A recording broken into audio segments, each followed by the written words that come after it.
พี่น้องถือว่าอะไรหามเพนะพี่น้องล้างแค่แล้วขายประตูก่อนโอ้ยตายเลยกินจนลืมสติพี่น้องเลยเอาขึ้นตั้งเพื่อนไล่บ่เอาขึ้นมาโอ้ถือว่า FC เจ๊แย้มพี่น้องเลย FC เจ๊แย้มFC เจ๊แย้มจะได้หามเพพี่น้องเลยเนาะถือว่าจัดหนักจัดเต็มพี่น้องเลยเนาะจัดน้ำนี่เอานอนนี่เด้อดิเอาไป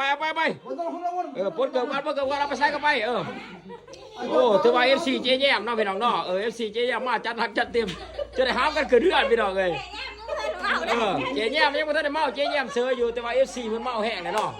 เอานอนตายสองไล่พี่น้อง2ไล่เนาะเดี๋ยวร้อยพี่น้องพี่น้องเกมพี่น้องเกมเจ๊แย้มถามพ่อแม่พี่น้องมากิ๊บนี่จะดึงฝากก็ได้ก็แซ่เนาะคนติดตามเพื่อเป็นกำลังใจให้เนาะเรียบร้อยพี่น้องเรียบร้อยเสื้อกระเป๋าเสื้อผ้าได้พี่น้องเอาเจอกันคลิปต่อไปพี่น้องบ๊ายบาย